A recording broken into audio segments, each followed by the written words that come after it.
This is a production of Cornell University.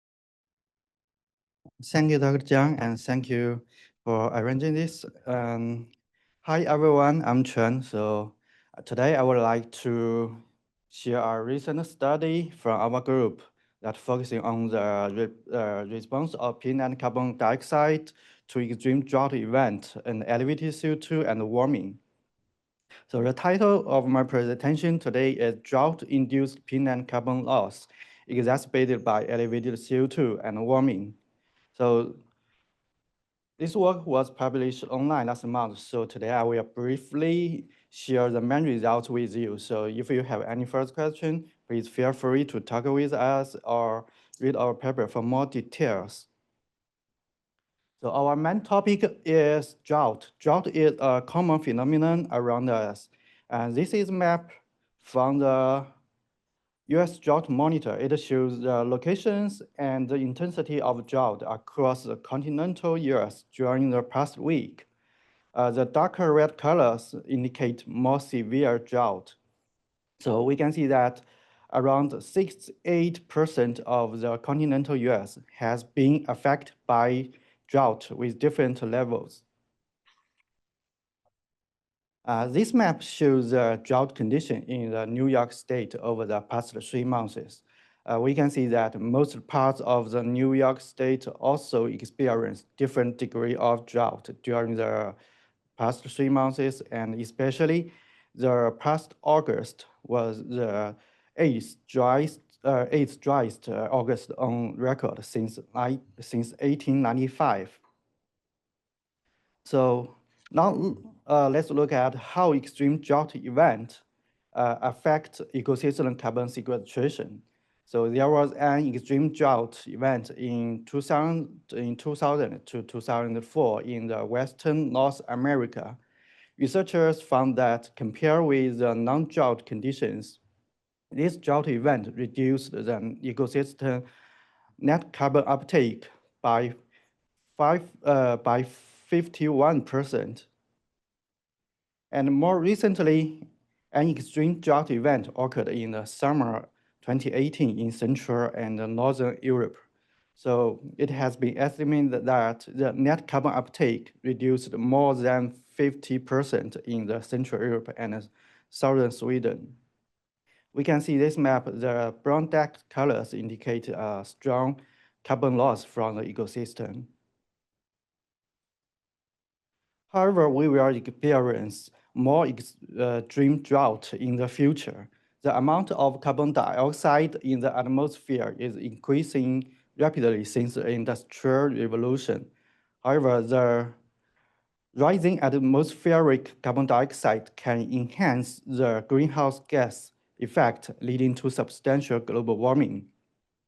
According to the latest IPCC report, the extreme drought event will become 4 times more frequent if the temperatures increases by 4 degrees in the future.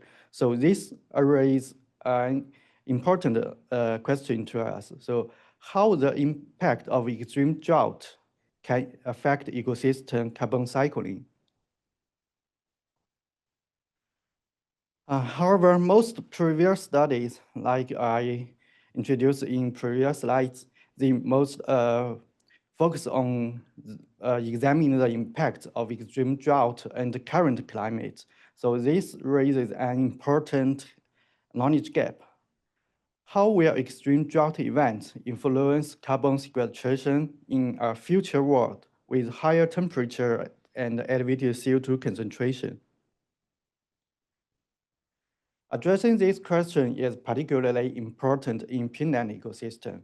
Peatland only cover 3% of the land surface. However, they stored 1/3 of the world's soil carbon or half of the carbon stored in the atmosphere.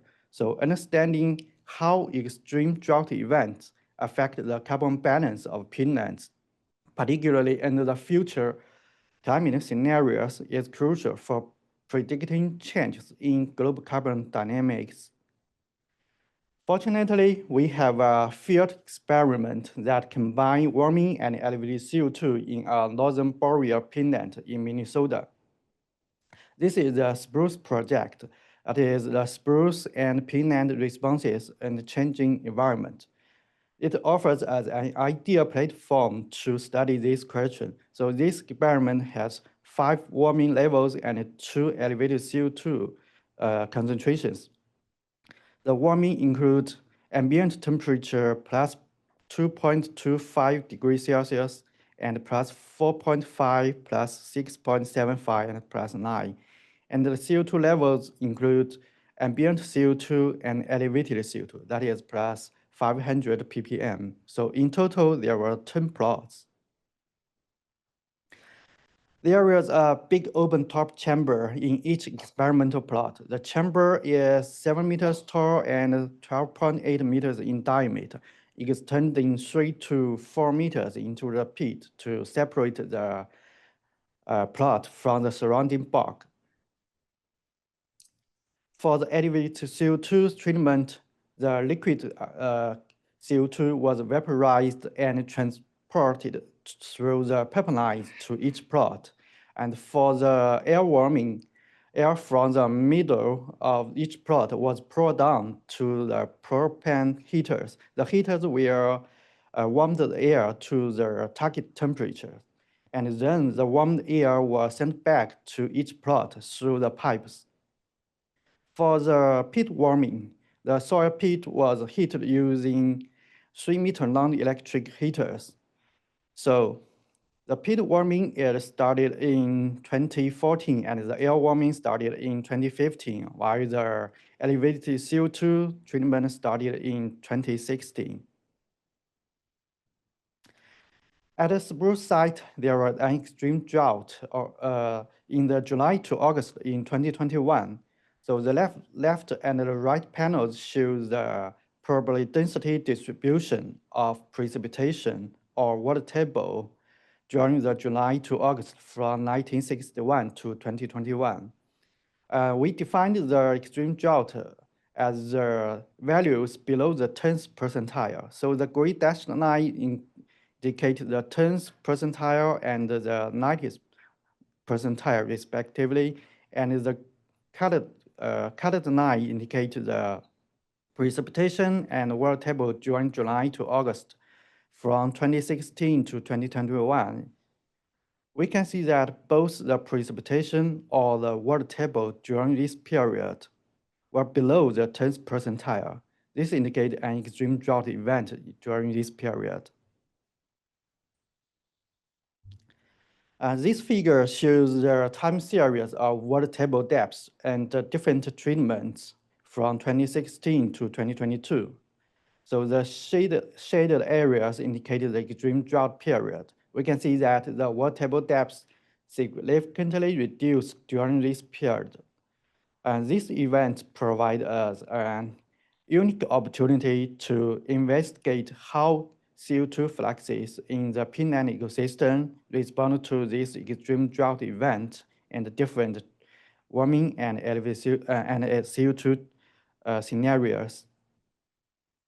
So the aim of this study is to investigate the response of peatland carbon flux to the extreme drought and 5 warming and 2 CO2 levels. Here I would like to briefly introduce 3 key components of ecosystem carbon dioxide fluxes and explain how they are related. So the first is gross carbon uptake. It is the total amount of carbon dioxide fixed from the atmosphere by plants through the photosynthesis. In contrast, the ecosystem respiratory carbon release, it is the total amount of carbon dioxide that is released from the ecosystem. It can be further divided into plant heterotrophic respiration, that is the respiration from all living plants, and the microbial heterotrophic respiration, that is the respiration from the soil microbes. So the net carbon exchange is the net balance between the gross carbon uptake and the respiratory carbon release. So it quantifies how much carbon the ecosystem has received. We estimated ecosystem carbon fluxes by combining the typical spruce model with chamber measurement. The Tickle spruce model is a process-based model trained with the data from the spruce site. It is specifically developed for the spruce project. We use this model to simulate the tree photosynthesis and tree above-ground heterotrophic respiration. Then we use the big transparent chamber to measure the net carbon exchange from the shrubs, forbs, sphagnums, microbes, and the roots of all plants within this chamber under the light condition. Then this chamber was covered with an black opaque cloth to block the light. So under the dark condition, the carbon flux measured within this chamber can represent the respiratory carbon release. Then these two measurements were used to calculate the gross carbon uptake within this chamber. So along with the model simulations, we can calculate the ecosystem level gross carbon uptake, respiratory carbon release, and the net ecosystem carbon exchange. We also acquire other biotic and abiotic variables from the spruce project, such as the water table depth, peat temperature, vapor pressure deficit, soil carbohydrate content, pore water CO2 concentration, and sphagnum coverage and biomass. We include all these variables into our analysis. So here is the result. So in this figure, the x-axis is the warming treatment, and the y-axis is the drought effect on net carbon exchange. We calculate the drought effect using this equation. So the carbon flux drought is the mean carbon flux during the extreme drought period in 2021, while the carbon flux non-drought is the mean carbon flux during the corresponding period in non-drought years from the 1916 to from 2016 to 2019. So the difference between these two was the drought effect. And the blue box here indicates the ambient CO2, and the red box here indicates the elevated CO2. From this figure, we can see that the extreme drought two-month drought increased the net carbon loss by 218 gram carbon square meter at the ambient condition. However, the net carbon loss increased by more than 400 gram carbon per square meter at the 9-degree and ambient CO2. And it further increased by 36.6 gram carbon at the 9-degree and elevated CO2 condition. So when partitioning the net carbon exchange into gross carbon uptake and respiratory carbon release, we found that the increase in net carbon loss was mainly due to the increase in respiratory carbon release in response to the extreme drought and the warming and elevated CO2. In this figure, the y-axis represents the drought effect on respiratory carbon release. We can see that the drought-induced respiratory carbon release increased significantly with the warming treatment and with the elevated CO2. When we go back to this previous figure, we can see that in the elevated CO2 condition, drought can cause more net carbon loss. So the difference in the net carbon loss between the two CO2 treatments represents how the elevated CO2 affect the drought impact. We use the direct drought effect to indicate this difference. Then we explore the factors that explain the difference in the drought effect on net carbon exchange between the elevated CO2 and the ambient CO2. When we further partition the net carbon exchange into gross carbon uptake and respiratory carbon release, we found that under elevated CO2, drought can lead to higher respiratory carbon release. The y-axis here is the direct drought effect on respiratory carbon release, and the X-axis for the left panel is drought-induced change in water table, and the X-axis in the right panel is a drought-induced change in VPD. We found that the drought-induced decline in water table and increase in VPD can lead to greater respiratory carbon release and elevated CO2. Usually in the peatland ecosystem, drought can increase the respiratory carbon release because the lower water table or the longer period of low water table can increase the peat aeration and enhance microbial decomposition and release more carbon dioxide. However, in our study, we find elevated CO2 can amplify the drought-induced respiratory carbon release. It is likely because the elevated CO2 can increase the substrate availability for decomposition. We find evidence for that. This figure shows the soil carbohydrate concentration along the soil profile. We can see that in 2014, before the elevated CO2 treatment started, the carbohydrate concentration was similar between the elevated CO2 and the ambient CO2 plots. However, after 4 years of elevated CO2 treatment, we can see that the soil carbohydrate increased by 5% in the elevated CO2 plots. Moreover, we also find that elevated CO2 can increase the pore water dissolved carbon dioxide concentration. So this indicated that the more carbon substrate and pore water dioxide accumulated under elevated CO2 become exposed to oxygen and aeration and the drought condition. That lead to increased carbon dioxide release.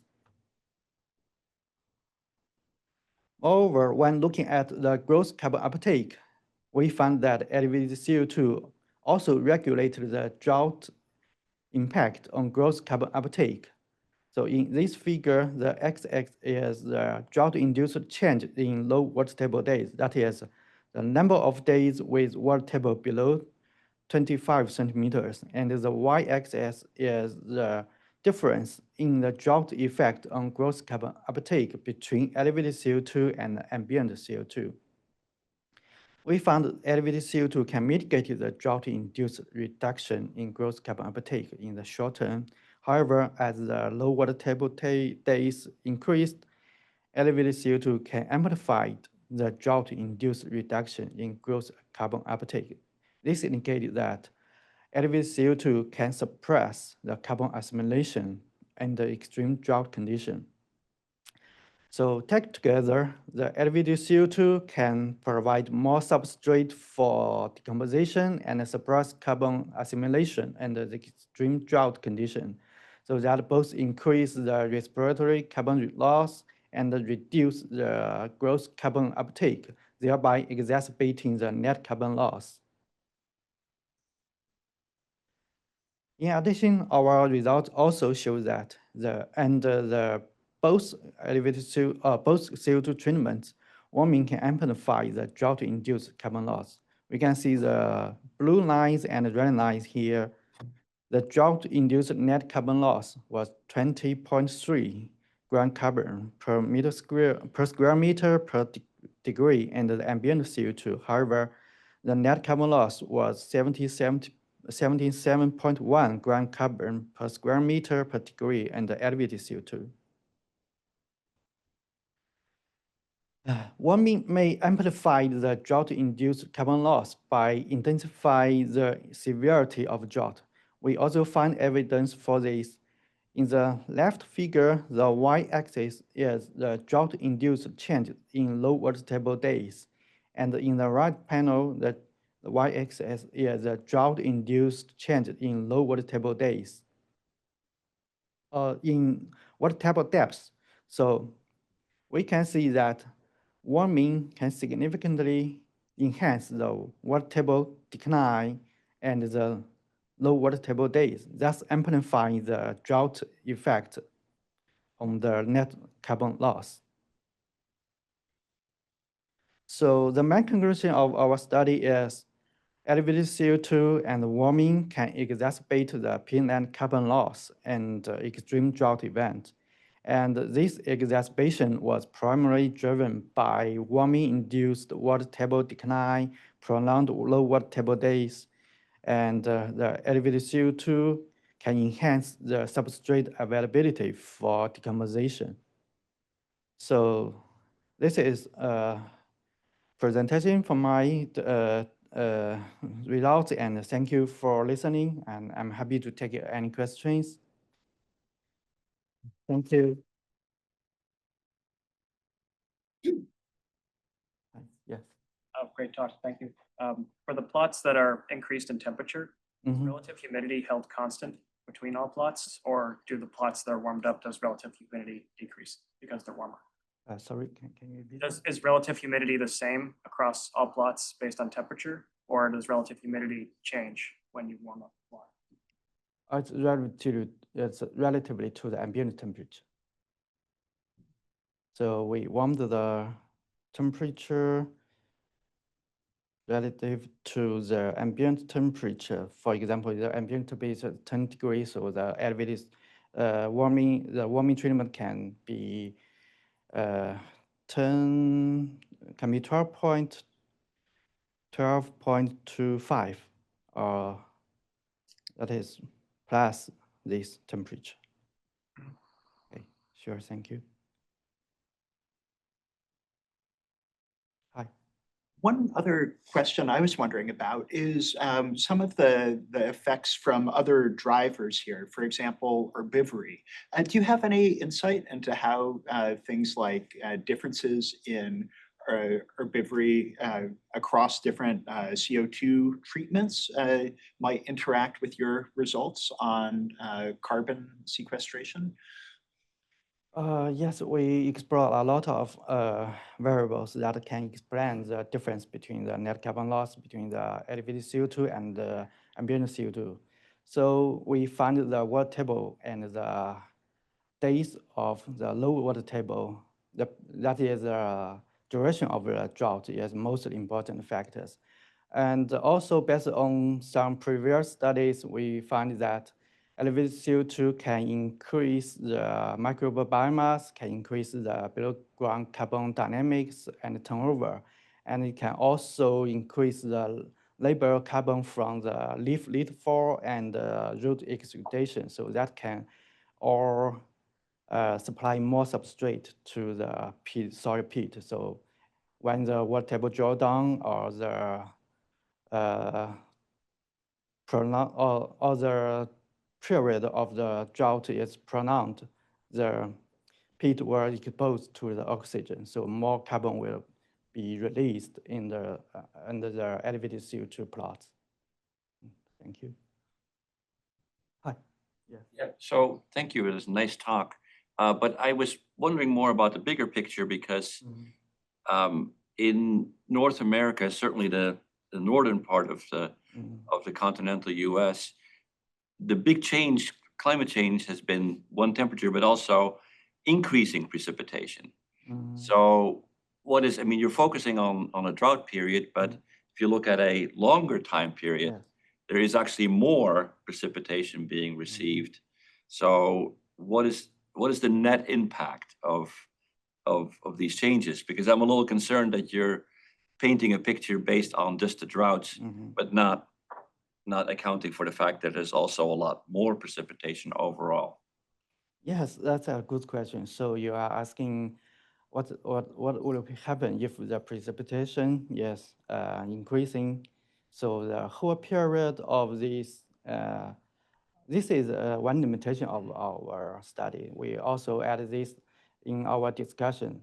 So here in our study, we only talk about the drought and the impact of the drought on the carbon sequestration. But we can see from this figure.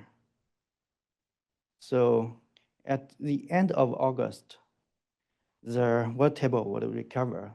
So this product will receive more precipitation, so water table will recover. So, but we don't have data cover this period. So Let me guess, if the precipitation increase, so I think it will balance the carbon loss, but how much the carbon can be balanced due to the increased precipitation that requires further study. But this is a very important question and a very promising promising directions. Yeah, thank you. All right. Well, thank you very much. We need to move. Thank you, everyone, for joining us today. Today, I'll be talking about my thesis, which is characterizing multiple herbicide-resistant water hemp in New York and testing alternative herbicides. To start off, I'd like to give you a brief introduction of what is water hemp. Water hemp is one of the most problematic pigweed species in North America, especially in the Midwest. It's a C4 dioecious species, male and female plants, flowers in separate plants, highly genetically diverse. It can produce over 1 million seeds. It can grow up to 2.5 centimeters a day, reaching 4 meters. For those who are not familiar with water hemp, here's a picture of myself we took last year. I'm in the middle of the untreated plot, soybean. We can barely see the soybean. I'm 5'7", so we can have kind of a comparison there. So they're over 6 feet tall. So because of these characteristics, water hemp has evolved resistant to 7 site of actions so far. Here in this picture, we can see all the groups that water hemp has evolved resistance: group 2, group 4, group 5, group 9, 14, 15, 27. And also we can see the name of the site of action and the herbicide example. For example, group 9 is EPS-PS inhibitor, and one example of the herbicide is glyphosate. When it comes to interference, water hemp can be a big trouble when competing with the crop. For example, in corn, season-long competition can reduce yield up to 74%, while in soybean, it can reduce yield up to 56%. Recently, glyphosate-resistant water hemp was first reported in New York in 2025 by Dr. Kumar et al. And also, one thing that it's important to highlight, 80% of the New York soybean farmers rely on a single post glyphosate application to control weed management. So here we can see that we have a huge concern about this problem. So in New York State, bringing the conversation, the talk to the region, to what extent is water hemp a concern for producers in the region? So in 2024, New York planted 307,000 acres with soybean, over 1 million with corn, all-purpose corn here. And here's the total market value of ag products in New York State. So grains and oil seeds, it's ranked the second only behind the dairy industry. So here we can see that how important is this issue. And comparing with the Midwest states, New York is a bit different, focusing soybean, where we address the research. 60% of the soybean farmers are smaller than 499 acres. Also, cooler temperatures, especially in May, can be an issue, like the window is too short sometimes. For example, this year we planted soybean early in June because it wasn't able to plant in May because of the rainfall as well. Also, limited herbicide options is an issue that we have here comparing to Midwest states. So when they have problem with multiple herbicide resistance, they have more options in here that we have limited herbicide options. To address this concern, we came up with 2 main objectives. First one is confirmation, characterization, and management of herbicide-resistant water hemp populations in New York State. And the second one is to evaluate the efficacy of pre- and post herbicides for glyphosate-resistant water hemp control in enlisting tree soybeans. The first objective is mainly greenhouse experiments. So there are 2 trials. First one is single-dose screening, and the second one is whole plant dose response to assess the level of resistance to selected herbicides. Second one is basically our field trials, pre- and post herbicide and post-soil herbicides that we conduct in 2023 and 2024. Moving to the first objective methodology, The single dose screening we conducted government bioclimatic. We collected 23 populations from different counties in New York State. And then we also included Nebraska population as susceptible one. So it was a standard, so we can compare the results. Here we have the populations from waterhemp 1 to waterhemp 23, and we can see that we collected from different counties and also mainly from soybean fields. These are the herbicides that we tested in the single dose screening. It's worth to mention that the dose is grams per hectare, and also it is the field use rate. So in the screening, we just spray with one rate to assess how these herbicides are performing against waterhemp.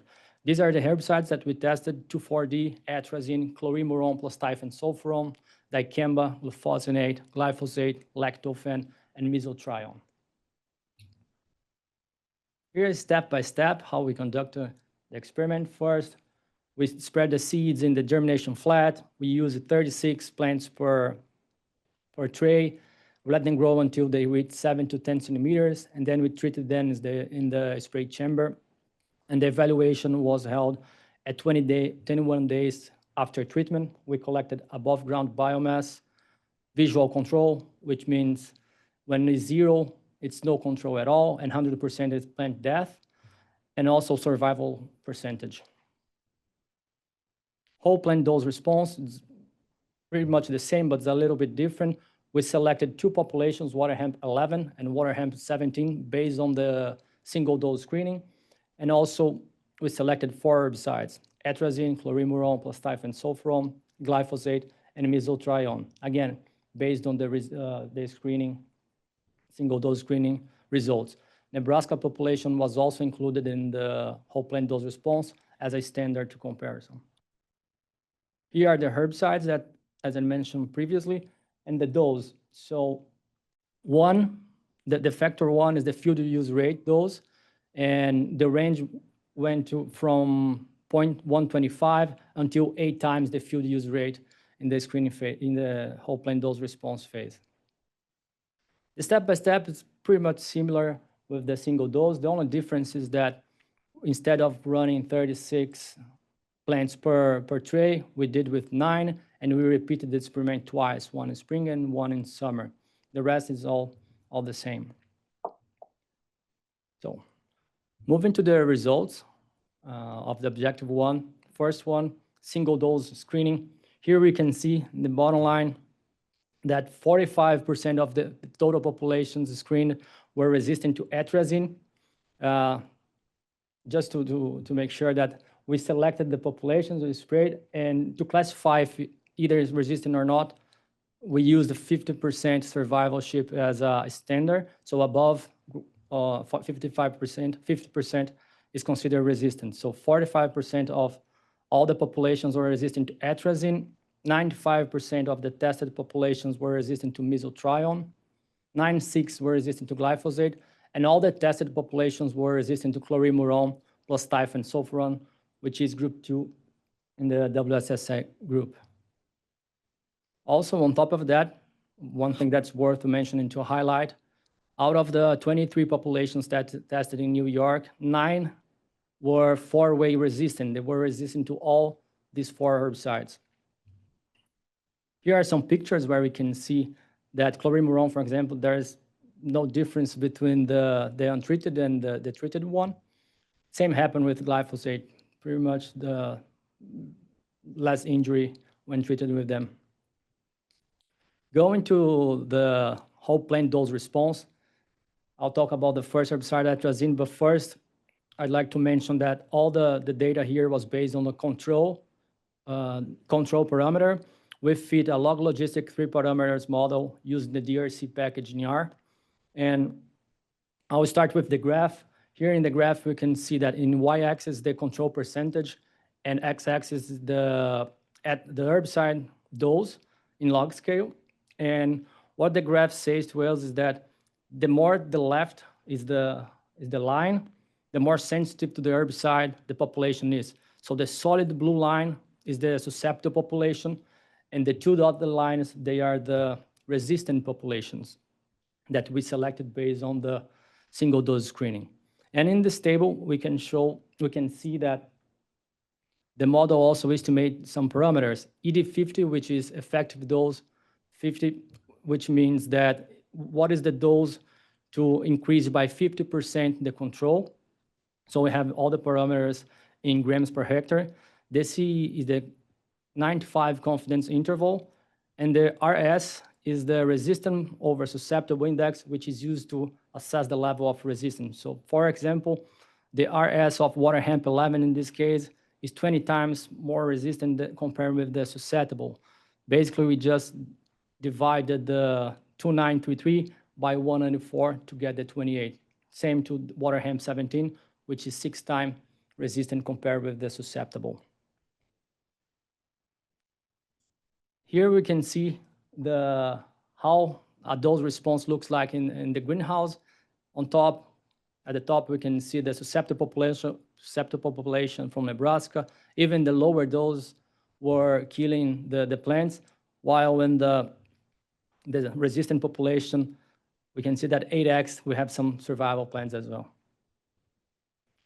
Chlorimuron plus sulfuron was a little bit different because even in the highest dose that we tested, the plants didn't die. So, for example, the waterhemp 17 showed resistant, almost showed survival percentage of 100% in the 8x as well.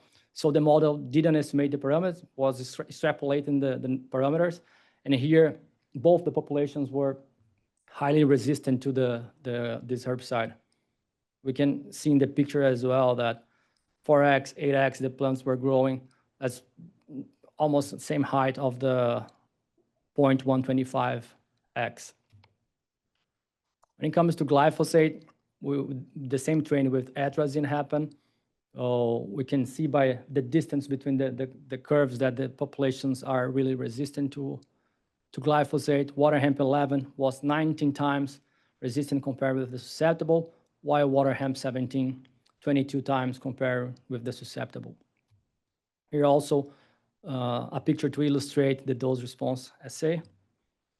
And mesotrione is the last herbicide tested in the dose response study. Also, the graph showing us the distance between the susceptible and the resistant populations, with waterhemp 11 showing resistant index of 15 times compared with the susceptible, and waterhemp 17 showing 9 times resistant compared with the susceptible.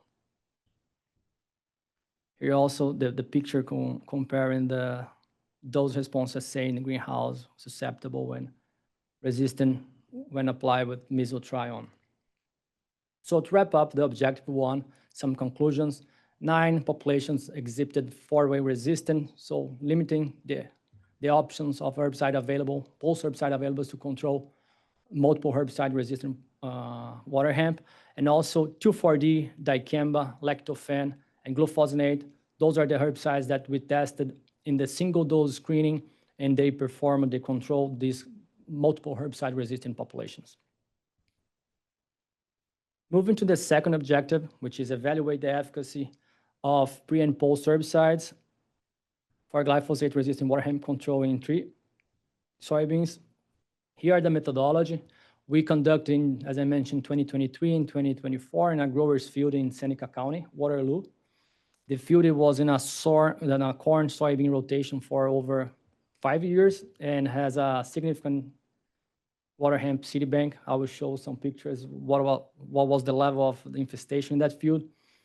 It was a randomized complete block design with 3 to 4 replications, and the planting date in May 23rd, in 23 it was May 23rd, and in 2024, May 25. Experiment plot size was 3 by 9 meters. Here we can see the dates of the 2 trials, pre and post.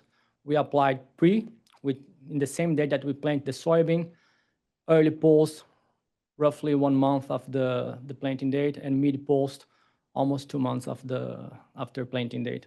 Post only follows these dates on the right. Here are the herbicides that we tested in the pre and post trial. So basically it's a combination of herbicides and also different times of applications. So first, these treatments are only pre, so just one application.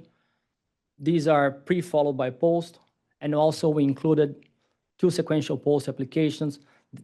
The last one is the glyphosate followed by glyphosate, representing the standard that farmers use in New York State. For the second trial, post only, here are the list of the treatments. Treatment 2 to treatment 5, it's single post application, while 6 to 10 is early post followed by mid post. Going to the results of the pre and post first, as we can see, there was a difference between years, so I'm showing the biomass parameters separately by year, so 2023 and 2024. We have basically pre followed by post performed much better. These are the pre followed by post, and these are only pre. But what I'd like to highlight here is the difference between the years also because of the rainfall in those years.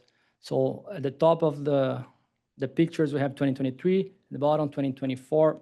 And here we can see that after pre-application 2023, there was a lack of rainfall for almost 20 days. So pre-herbicides, they need moisture in the soil to incorporate in the soil, and they didn't work in 2023, especially in those treatments. That's why we are seeing this difference. Moving to post-only trial, basically the same pattern happened, but the same pattern of 2 sequential post application performed better than the single post application, and also the e-post wasn't able to properly control water hemp when it comes to multiple herbicide resistant water hemp. Here we can see the difference between 2 sequential posts at the bottom and 1 single post application, and also in 2024, the biomass, the water hemp biomass for those treatments. Here are some pictures in the field that we took before spraying. A is the infestation level. So this field was primarily infested by water hemp. We saw some ragweeds and some grasses, but 95% was water hemp. I'd like to say thank you to Mike as well, because he helped us get this field, and he helped us cleaning the field, because doing the experiment was fun, but cleaning the field it took us like 2 days of the trial. And also the second picture, the B picture, is the Tri-Vents herbicide 2 weeks after application. This was only pre.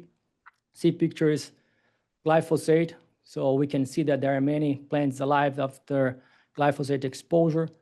And the last one is the picture that it's pre followed by post before harvest. There was no weed in this treatment. Some conclusions of the objective 2. First one is pre followed by early post, sharply reduced density to less than 1 plant per square meter compared with the 101 plants in the untreated. 2 sequential applications of glyphosate were not effective in controlling water hemp. So this is a concern that I mentioned in the first slide, and it's really something that we have to keep in mind in New York, where 80% of the farmers rely on glyphosate application. Biomass was higher in single post application in both years.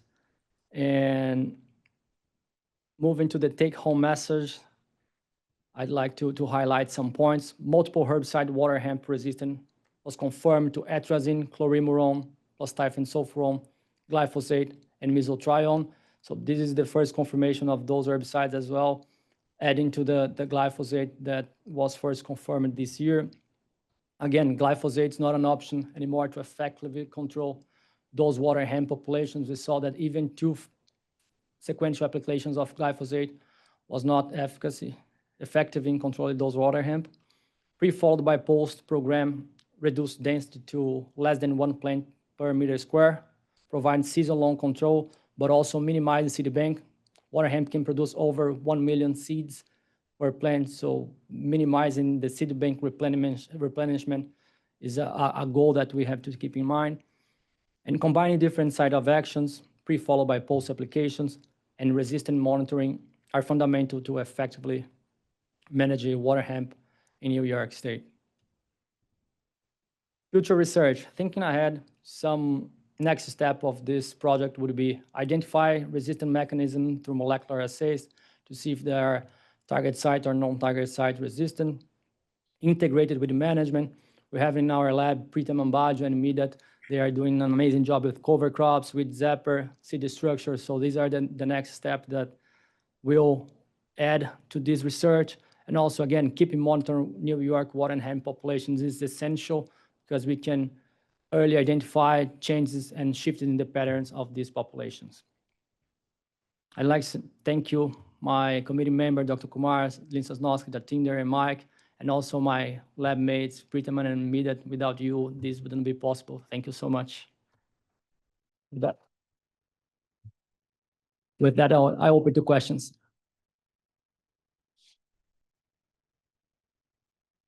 Oh, one thing I was curious about, did you see any spatial patterns in resistance? In New York? Yeah, Is it concentrated in particular areas of the state for particular types of resistance? It is more in the western side of the state, central western side in the state.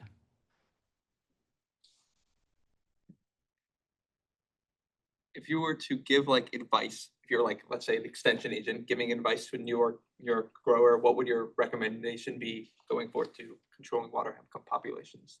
Okay, thank you for the question. The question was, if I was an extension advisor, what would be my suggestion? First, I'd say stop using only one herbicide, relying just one, like silver bullet. That's not the point because we'll lose the technology.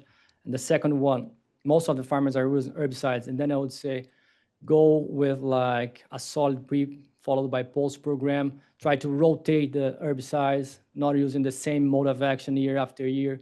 So this would be my main advices for them. And then, yeah. Right.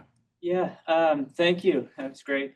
Curious, because waterhemp can come in late. Did any of your treatments, your post treatments, include a residual herbicide to carry you through the end of the season? Thank you. The question was if any of the post treatments carried a residual herbicide. Yes, there were some treatments with lactofen, acetochlor that we tested as well in the middle of those treatments. And would you recommend those, or did in areas where you didn't have the residual herbicide, did you have waterhemp coming in very late after the mid post?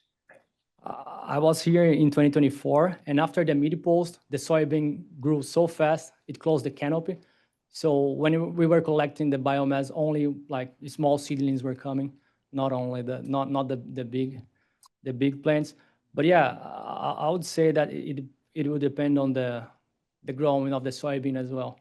If they close canopy, probably they will avoid the late ones to emerge. Great. Thanks. All right, thank you again. This has been a production of Cornell University, on the web at cornell.edu.